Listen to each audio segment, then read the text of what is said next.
Laissez vos sens vous guider, c'est bien, mais laissez-vous guider par votre bon sens, c'est encore mieux. D'où Coiffure le Bon Sens. Un seul choix s'impose pour les gens habitant la rive sud de Montréal. Le Bon Sens salon de coiffure. Coiffure pour hommes, femmes et enfants. Pour des coupes impeccables, mise en pli permanente, shampoo, tresse, wave, curl, coloration et barbe. Le Bon Sens salon de coiffure est situé au 1194 Joliette, coin Sainte-Foy à Longueuil. Téléphone 450 646 89 66. Il dispose également d'une boutique de CD et DVD de films haïtiens et d'un service de transfert d'argent via Unitransfert. Chers internautes, chers téléspectateurs, c'est toujours un plaisir pour moi, votre artiste Mi-Vive la Grande Royale, de partager avec vous cette plateforme de diversité plus. Et cette fois-ci, nous sommes dans Histoire de vie. C'est particulier, c'est spécial, c'est original parce que nous allons recevoir Joël Bolduc Bissaolo, qui est un Canadien d'origine centrafricaine. Pourquoi d'origine centrafricaine? Parce que sa mère est centrafricaine, justement. Son père est québécois. C'est nouveau, non? C'est original. Et c'est lui qui va nous partager son expérience aujourd'hui. Comme je vous le dis, nous avons besoin de nous enrichir mutuellement. Et cet enrichissement d'aujourd'hui, c'est Joël Bolduc Bissaolo qui nous l'accorde. Bonjour Joël. Bonjour. C'est nouveau, comme je l'ai dit. C'est original. Ah. Raconte-nous ta vie. Qu'est-ce qui s'est passé? À 4 ans, tu mets pied au Canada, à Montréal. Est-ce que c'était à Montréal? Non. En fait, j'ai été arrivé à Valleyfield. OK. Ça, c'est une ville environ à 1 heure de Montréal, donc environ 30 000 habitants. Est-ce que tu te souviens encore de cette époque? Tu n'avais que Vaguement, 4 ans? Vaguement. Vaguement. Vaguement. Aucun souvenir? Non. Tu arrives à 4 ans et puis tes deux parents, l'un canadien, l'autre centrafricaine, ils se rencontrent où? En fait, mes parents se sont rencontrés en Centrafrique. Mon père, il travaillait pour une ONG. OK. Donc, lui, il est parti là-bas travailler et ma mère, elle vivait sur place. Donc, ils se sont rencontrés. Ils se sont rencontrés. Ouais. Et tu es né. Et voilà. Et c'est fini, ils ont décidé de retourner au Canada. Voilà, mon père, il avait un contrat, donc quand son contrat est terminé, mais il fallait qu'il retourne. Et Ils t'ont embarqué. il y avait des enfants, donc il nous a apporté avec lui. Est-ce que tu es enfant unique? Non. Vous êtes à combien? On est 3. Ah, OK. Tu es l'aîné? Non. J'ai le deuxième. Deuxième. On est 3. J'ai une grande sœur et un petit frère. Ah, OK, OK. Et comment tu te sens dans cet environnement où tu as deux parents, deux cultures? Tu en as des défis? Tu en as vécu? Je dirais peut-être à l'adolescence. Donc, mes parents sont séparés, donc il y a aussi, à l'adolescence, j'ai dû vivre avec mon père et avec ma mère, donc séparément, fin de semaine, la semaine. Et Wow. je pense, c'est sûr que ma mère a sa culture africaine, française, mon père plus québécois. Donc, du coup, quand on allait chez ma mère, on faisait des choses québécois. Elle n'appréciait pas, et vice-versa. Mais, donc... Et vous êtes là-dedans, vous êtes pris dans cet engrenage. Ouais, donc, ma mère veut confesser, mon père veut confesser ça. Donc, il y a certains points qui avaient contradiction, si on peut dire. Ouais. Mais je pense qu'en grandissant, on réussit à s'adapter. Ouais, je pense, là, nous parlons à peu près de quelle année? Quand tu dis adolescent, je sais que tu as l'air très jeune. 14, 15. On est peut-être 14-15 ans. on est peut-être dans les années 2000. Je dirais 2006, 2005. 2005, 2006. Ouais, environ. Et comment tu dis, pourquoi tu dis maman centrafricaine et française? Est-ce qu'elle a une partie de la culture française en elle? Ouais. Ma mère est née en Centrafrique, mais elle a grandi en France. Ah, ok. Un peu comme moi. Ok. Après ça, elle est retournée en Centrafrique. Puis elle est demeurée en Centrafrique. Ok. Voilà. Et c'est la culture centrafricaine qui devrait émerger, pas vraiment? Ouais. Ouais, voilà. Ouais. Et donc, d'abord, le premier défi, c'est ce partage-là de la semaine, une semaine chez papa, une semaine chez maman. Est-ce que c'était perturbant ce moment-là, ou bien ça se vivait assez bien? Au début, c'est difficile, donc Si on veut jamais que papa et maman se séparent, hein? Ouais. Mais en vieillissant, tu te rends compte que ça a arrêté des choses, puis c'est arrivé pour le mieux. Puis maintenant, quand on y repense, ben, on vit bien avec ça. Hein? On vit bien avec ça. Et un autre défi, c'est justement satisfaire aux exigences de maman, plaire également à papa, parce que quand tu es chez maman, il y a des choses que maman n'apprécie. Chez papa, tu es chez papa, il y a des choses que maman n'apprécie pas. Chez maman, il y a des choses aussi que papa n'apprécie pas. Ce sont des défis pour toi. Comment tu les vis? On essaie de s'adapter, donc c'est sûr qu'il faut respecter la papa et la maman. Mais en même temps, on essaie aussi de voir son point de vue. Donc, est-ce que ça arrive des moments de révolte et puis on dit là, ça suffit, j'en ai assez? Non. Non? Non. Non, moi j'étais tranquille comparé à ma soeur, mon frère, oui. Moi, je pense que j'étais le plus tranquille de les tous. Trois. Ouais. Puis voilà. Mais j'ai resté très longtemps avec ma mère. J'ai resté avec ma mère tout récemment jusqu'à cette année. Ah, ok. Ouais. Ok. J'ai 25 ans. Toi, tu es le fils à maman. Ouais. Et donc, tu es parti à l'école. Pendant ce temps, tu partais quand même à l'école. Et puis, est-ce que tu avais des défis que tu devais relever? Oui. Au niveau de l'école secondaire? Le cégep. Cégep, ok. Secondaire, au niveau de l'école primaire, rien? Non. Secondaire, ça a très bien été. Je pense j'étais pas un modèle, mais j'ai quand même eu des très bonnes notes et tout ça. Et rendu au cégep, c'était une autre chose. Une autre adaptation, donc il fallait être plus responsable, donc on avait plus de liberté, moins d'encadrement. Ouais. Du coup, il fallait plus gérer nos études, nos séances de travaux, tout ça. Donc, au cégep, j'ai trouvé ça difficile, surtout par rapport au français. Ouais. Donc, le français est très, très difficile, très sévère par rapport à la syntaxe. Donc, je sais pas si c'est encore les mêmes exigences, mais quand j'étais au cégep, il fallait avoir absolument 50% en écriture. Et tu avais une partie écriture et une partie syntaxe. Partie écriture, c'est ton idée que tu développes, tout ça. Et la partie syntaxe, c'est les fautes. Ouais. Donc, il fallait que tu Toi, écrives c'était ton texte. Moi, c'était les fautes. C'était les fautes. Ouais. Donc, du coup, je faisais énormément de fautes. J'ai discuté à me corriger et j'ai coulé. Là. Oh là là. J'ai coulé tous les français 1, français 2, français 3. Oh. L'épreuve uniforme de français. Je les ai faites tous 2 fois. Oh là là. Voilà. Mais j'ai réussi à passer au travers.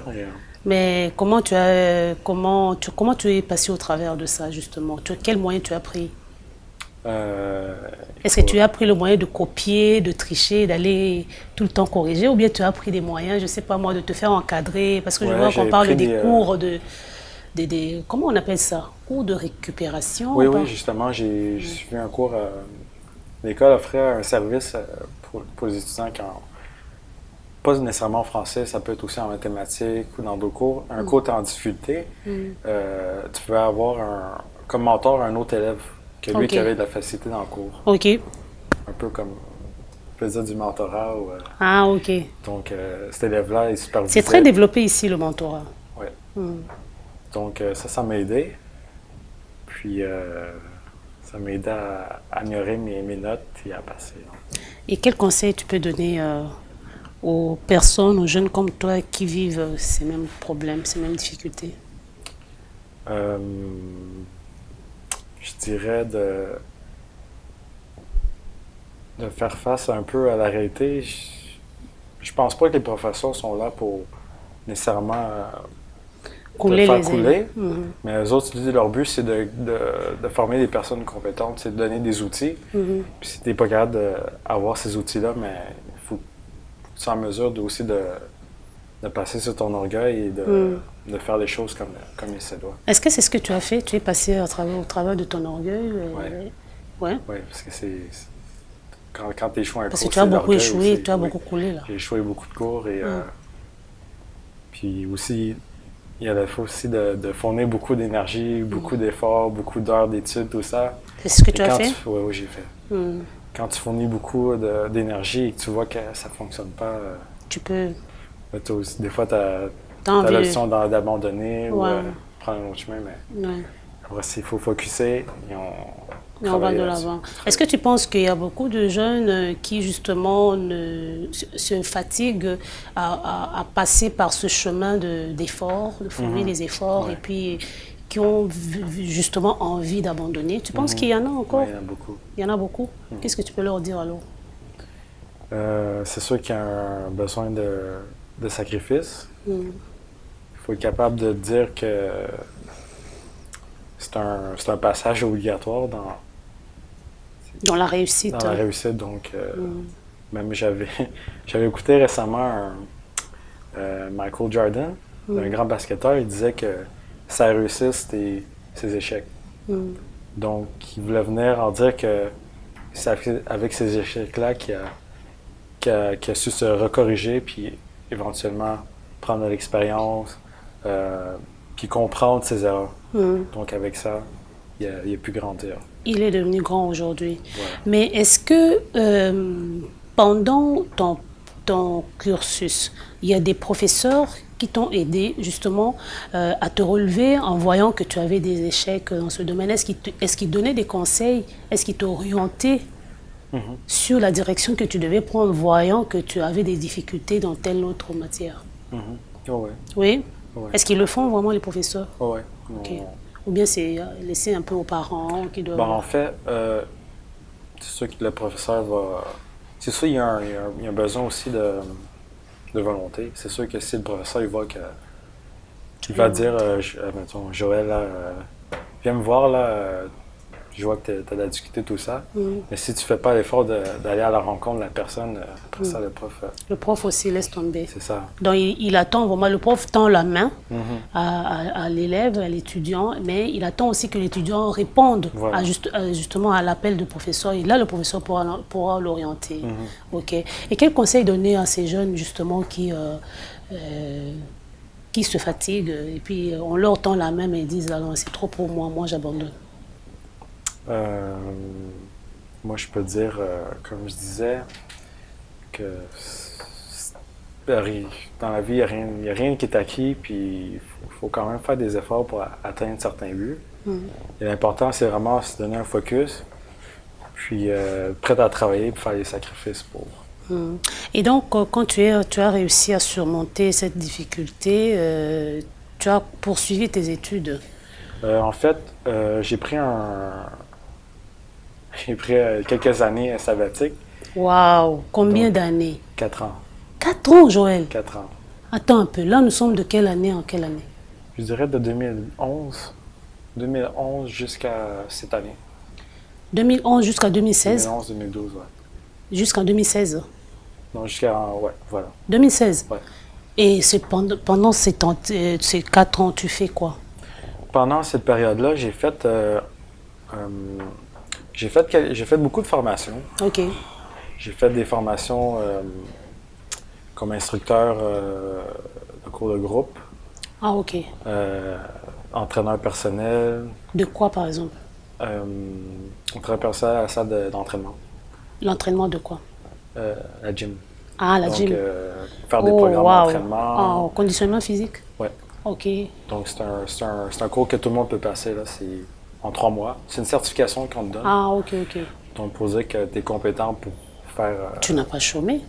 Non, j'ai pas chômé, mais j'ai toujours aimé vouloir m'instruire. Je me suis toujours instruit. Ok, Et j'ai toujours voulu acquérir de nouvelles compétences. ok. Et Donc, tu en as acquise? oui, beaucoup.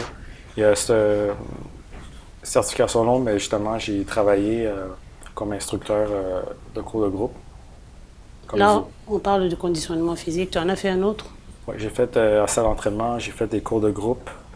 Quand tu dis cours de groupe, c'est quoi? Les cours de groupe, c'est des cours en salle d'entraînement avec plusieurs étudiants. Donc, l'instructeur, moi je suis instructeur en avant, donc on fait l'exercice sur une chanson, c'est chorégraphié, on s'amuse, on fait l'exercice. Ok. Un peu comme la Zumba qui est très populaire. Ah, la danse rythmique? Ouais. Des chorégraphies? Ouais, on fait des chorégraphies. C'est une danse, chorégraphie mélangée avec des exercices pliométrique. Ok. Donc, Waouh, ça waouh. mélange les deux, puis moi, j'ai adoré ça. C'est ta passion? Passion, je dirais, oui puis non. J'aime beaucoup bouger, j'ai toujours fait du sport. Donc, tu fais justement des cours de groupe. Ouais, Et ces cours de groupe consistent à rassembler des personnes qui apprennent des chorégraphies. Oui, en fait, le premier but, c'est de faire l'exercice. Ah, ok. Donc, c'est amener les gens à sortir de la maison et venir bouger en salle. Ah, ok. Donc, ça, c'est la première vocation. Et ensuite, s'amuser, quoi. S'amuser, faire l'exercice, c'est le plus important. Une fois, dès que tu as ça, après ça, c'est plus un fardeau de faire l'exercice. Puis il y a beaucoup de gens, de mes clientes, qui me disent « Ah, Joël, je préfère venir m'entraîner avec toi que d'aller dans un gym ou faire du tapis roulant. » Donc, parce qu'il y a l'énergie aussi du groupe. Hein. Ok, Fait que tout le ça monde crie, motive. tout le monde s'amuse. Donc, je veux pas, ça a des répercussions sur les autres. Puis Ouais. c'est la- Ah, donc c'est une façon synergie. de faire, c'est une façon de faire le sport, Ouais. mais une façon agréable, on peut le dire. Et ça fait bouger, ça permet aux gens d'être plus détendus au lieu de le sentir comme une corvée. Voilà. Ah, ok, d'accord. Mais est-ce que ça te paye ça te permet de vivre? Oui, j'ai fait. En fait, je le fais encore. Pendant les premières années, justement, quand j'ai terminé le cégep, j'ai fait ça environ une vingtaine d'heures par semaine. Waouh. Est-ce que ça rapporte de l'argent? Oui. Oh, Ouais. tu payes le loyer avec? Mais en fait, j'habitais chez mes parents. Là. Donc, j'avais pas de loyer. J'étais bien, là, j'étais peinard. Mais oui, ça va. Donc, je peux dire que étant ici au Canada, jusque-là, tu n'as pas de contraintes de logement, tu n'en as pas connu. Je dirais peut-être jusqu'à tout reste. Ben, en fait. Non. Je Non, dirais pas non. vraiment. Non, pour Comme l'instant, papa est là, non. maman est là. Pour l'instant, non, mais j'essaie de me débrouiller le plus possible. Hmm, J'aime aussi avoir la fierté d'accomplir des choses par moi-même et ok. pas toujours supplier maman ou demander à papa. Et comment tu vis, je peux appeler ça comme un défi pour toi. Est-ce que tu as été confronté, par exemple, au problème de nourriture selon la culture québécoise et selon la culture centrafricaine de maman? Oui. Comment? En fait, je fais s'habituer à la culture québécoise. Au point de vue alimentation, c'est indéniable. Wow. La semaine passée, en fait, ma mère m'a toujours m'a toujours fait des plats africains, tout ça, elle voulait que je mange, mais j'ai pas beaucoup apprécié. Donc, il y a quelques plats que j'adore, mais pas D'autres, beaucoup. comme quoi, par exemple, que tu as? Plantain, Ah, ok. le truc avec les épinards, là. Et la sauce d'arachide, ça j'aime bien. Mais voilà. Mais sinon, c'est vraiment les mets québécois auxquels tu es habitué. Mais je suis pas très difficile, non. Je mange quand même de tout. Là. Un peu de Beaucoup, tout. Je pense que c'est aussi cette symbiose de culture qui t'a permis cette ouverture alimentaire. Ouais. Ouais. Et tu dis que tu vis à Valleyfield? J'habite à Valleyfield, Tu as maintenant habité? j'habite à Montréal, donc depuis cet automne. Ah, tu es maintenant à Montréal. Ouais. Est-ce que tu notes des différences entre le vécu dans cet environnement régional et puis ici à Montréal? Sincèrement, pas vraiment, parce que je suis extrêmement occupé et j'ai même pas le temps d'aller visiter mon petit coin. Donc, tout ce que je fais, c'est aller à l'école, rentrer à la maison, dormir, et on retourne à l'école. Et voilà, ça c'est ma routine. Mais sur le plan environnemental, on dit que en région, c'est un peu plus, comment dire, comment dire, les gens, on trouve facilement de travail, il y a beaucoup de manque de présence de jeunes, il y a beaucoup de choses à faire, mais les gens sont cantonnés dans les grandes villes. Est-ce que tu as pu le constater? Personnellement, non. J'ai pas vu cette différence-là. La grande différence que je peux voir, c'est que, par exemple, dans le métro, tout le monde est très solitaire, tout le monde est dans leur coin avec leurs écouteurs. C'est ça. Et Ça, c'est quand même une grande différence par rapport aux personnes qui vivent en région. Là-bas, il y a une certaine ouverture, un certain rapprochement Ouais, des donc, gens les uns les autres. Ouais, nous, les voisins, des fois, on va cogner en bas. Ils disent, ah, viens, on t'invite tout ça, on va manger. Donc, pratiquement tous les gens se connaissent. Ouais. Tandis qu'ici, voilà, c'est plus isolé, c'est plus C'est plus individuel. Voilà. Plus individuel. Mais, on s'habitue. Et quand tu es avec tes jeunes, enfin quand tu es avec ton groupe, est-ce que c'est un groupe mélangé? Je veux dire, est-ce qu'on trouve de toutes les cultures ou bien une particularité parmi ta clientèle? Je dirais que c'est mélangé quand même. C'est mélangé. Ouais, c'est quand même, Et c'est comment l'ambiance? C'est quel genre de musique? Assez bien. C'est quel genre de musique aussi tu fais? Est-ce que c'est la musique québécoise? Est-ce que c'est la musique d'ailleurs? C'est la musique du monde. Donc, il y a beaucoup de... La majorité, c'est musique africaine et latin. Et comment les gens... Est-ce que les gens socialisent? Tout à fait. Tout à fait. Tout à fait. Il n'y a pas juste si j'ai envie de dire qu'on se fait des amis. Hein? Ben, il y a beaucoup de personnes qui sont des nouveaux amis, tout ça. Puis, et quels sont les défis auxquels tu es confronté? Par rapport au cours?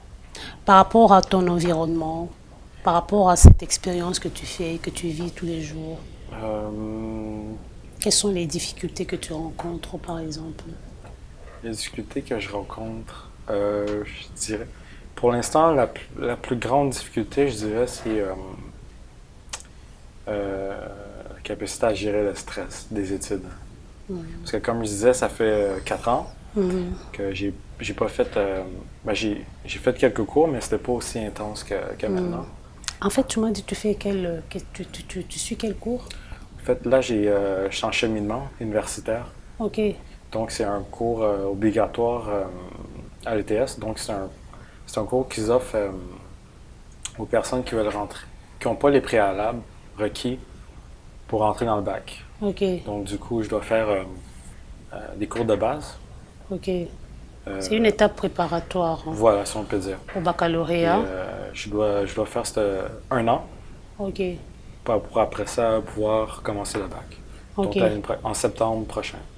OK. Et je dois avoir une note minimale pour pouvoir rentrer au bac. Donc, je dois faire ce cheminement-là, mais je dois aussi avoir les notes minimales requises. OK. Et ce qui me stresse beaucoup, c'est... tu as dit c'est en ingénierie, hein? Oui. OK. Et voilà, donc pour l'instant, c'est aussi... la surcharge d'études est énorme. Ouais. Surtout pour moi. Ouais. Surtout que ça fait un certain temps que j'ai pas été. La réadaptation Oui. entre le travail, temps plein et d'études, Les études. totalement différent. Ouais, donc le stress, tu parlais du stress? Donc, c'est faire les travaux, remettre les travaux. Puis avec 7 cours, 32 heures de cours. Et le travail en plein? Ouais, là, je travaille plus à temps plein. OK. Je travaille à temps partiel. Ah, c'est mieux, non? Tu peux donner, tu peux conseiller aux autres comme toi le rythme de vie qu'il faut? Je dirais que c'est peut-être propre à chacun. C'est sûr que moi, quand je me suis inscrit à l'université, je me suis dit que au début, je voulais travailler temps plein puis continuer l'université. Et l'université m'a complètement déconseillé. Parce que justement, la surcharge de travail est énorme, puis même je le vois là, ça aurait été impossible. Donc l'idéal, c'est vraiment de réduire le temps de travail, passer à temps partiel, et puis se concentrer maintenant aux études pour donner le meilleur de toi-même. Voilà. Donc c'est aussi important de dire que c'est un sacrifice à court terme, puis éventuellement ça va payer. Donc plus tard, il faut que tu aies terminé les études, mais ça va rapporter.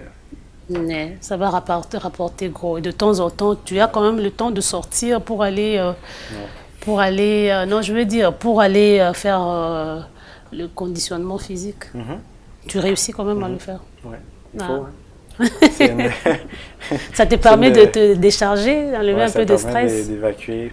Évacuer le stress. C'est important aussi de faire l'exercice, surtout quand tu es assis à l'école toute la journée. Donc, Ouais. Dans ces conditions-là, c'est très facile de prendre du poids et des mauvaises habitudes alimentaires. Ouais. Wow. En tout cas, est-ce que tu as un dernier mot, un conseil que tu peux donner à aux jeunes comme toi qui te suivent en ce moment? Moi, je dirais que c'est important d'avoir un but. Donc, c'est important de se voir, pas nécessairement dans la prochaine année, mais dans 5 ans, 10 ans, 15 ans, qu'est-ce que vous voulez faire, de comment vous voulez vous impliquer envers vous-même, envers votre société, envers votre communauté.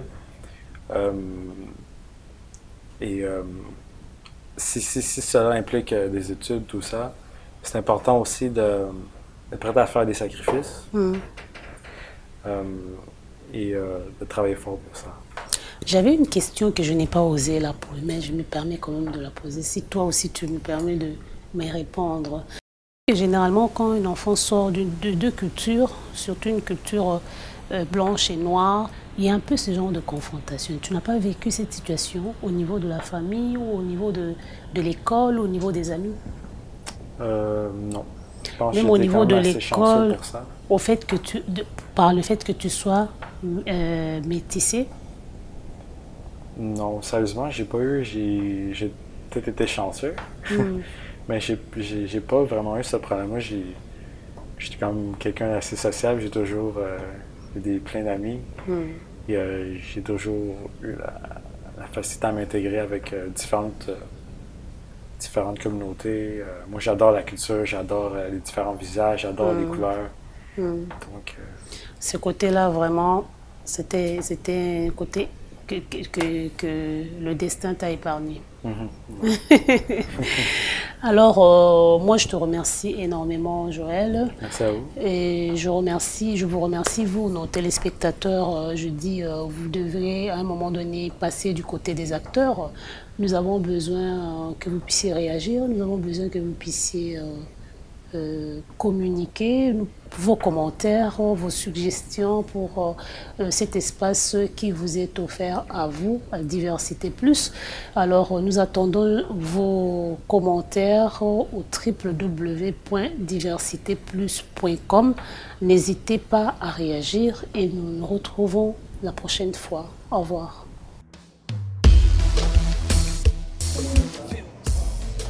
Laissez vos sens vous guider, c'est bien, mais laissez-vous guider par votre bon sens, c'est encore mieux. Do Coiffure Le Bon Sens. Un seul choix s'impose pour les gens habitant la rive sud de Montréal. Le Bon Sens Salon de Coiffure. Coiffure pour hommes, femmes et enfants. Pour des coupes impeccables, mise en pli permanente, shampoo, tresse, wave, curl, coloration et barbe. Le Bon Sens Salon de Coiffure est situé au 1194 Joliette, coin Sainte-Foy à Longueuil. Téléphone 450-646-8966. Il dispose également d'une boutique de CD et DVD de films haïtiens et d'un service de transfert d'argent via Unitransfert.